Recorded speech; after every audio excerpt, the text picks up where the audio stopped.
Hey, welcome to Tim's Vinyl Confessions. I am Tim Durling. Thank you so much for tuning in for another episode.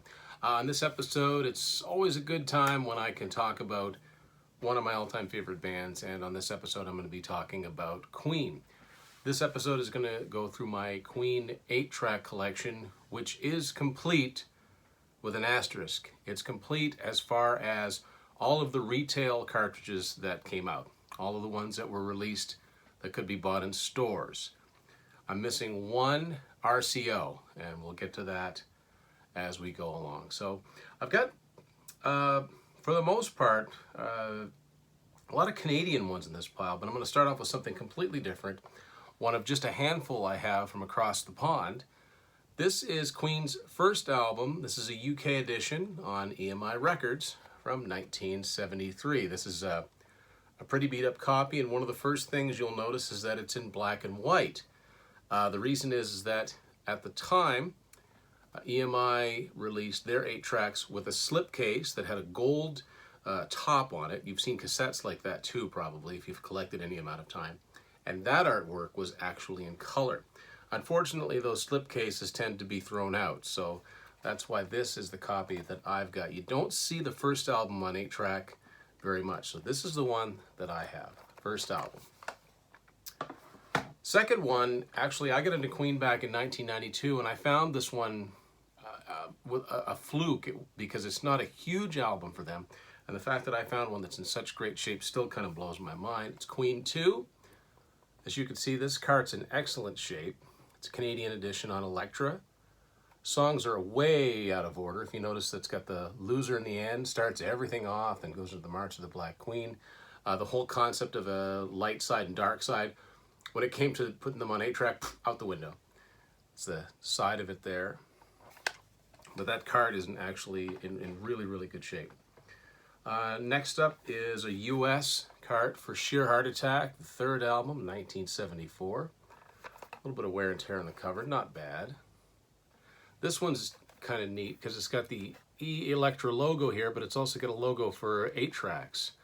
And it says Elektra 8-track. That's exactly what it says. That's, I think, the only one I have that has that on there. And there's the back.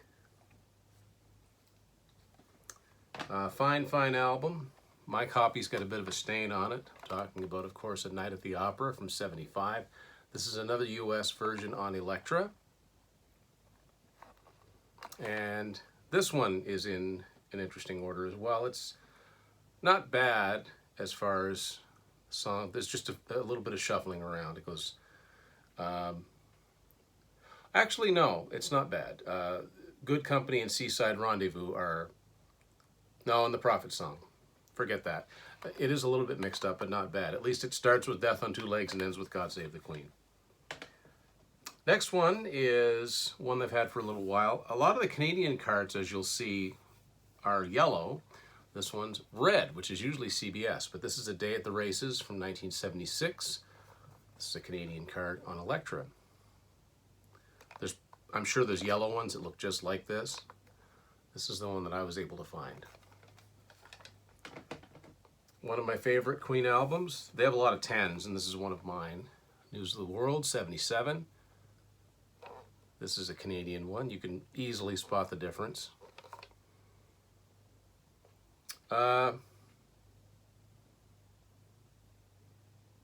Almost in order. This one's almost in order. They move Spread Your Wings around to even out. The idea is to even out the lengths of the 4 programs to get them as close as they can. Another one of my favorites is from 1978, Jazz, and this is a Canadian edition. Printing's starting to look a little bit more modern. There's a price tag there. I successfully removed it, but it left that darker stain there. First Queen live album, and the only one that was released on 8-track, Live Killers. This is from 79, and this is a Canadian edition. My cassette looks very much like this.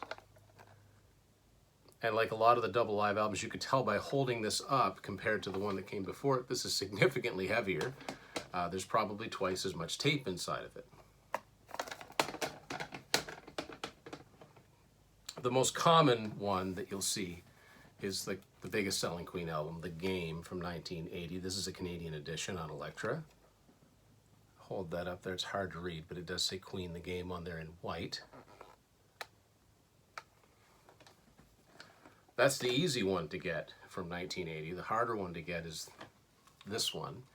It's the Flash Gordon soundtrack. This is a US RCA Music Service version. It's in excellent shape. Very smooth. No bubbling there. And it's got a lot of songs on it, a lot of short little titles, and they divvied it up. I have no idea if these are in, I think they're in order, but I really don't know. It's not like I listen to the Flash Gordon soundtrack a lot, but one of the biggest selling albums of all time. I think it is the biggest selling album in the UK to this day, is the original Greatest Hits from 1981. Copy I have is a US Columbia House version. It's because the Columbia House has a blue square around it, and they had fairly small printing at this point for Columbia House tapes.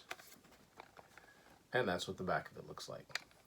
And one more, which is not the easiest thing to find, because by 1982 they were lessening the retail tapes, but I did find Hot Space. This is a US edition on Elektra. This one's quite rare. This is probably the rarest one I have. But there is one other. I thought for a long time that that was it, but I have seen an RCA Music Service edition of The Works from 1984, so that one does exist. As far as the retail ones, that's it right there. Any Queen in any format, if you got some great music, doesn't matter what it is. So wondering if anybody of you out there, have any Queen 8 tracks, would love to see them. If any of you've got The Works, I'd like to see it, just to see it with my own eyes.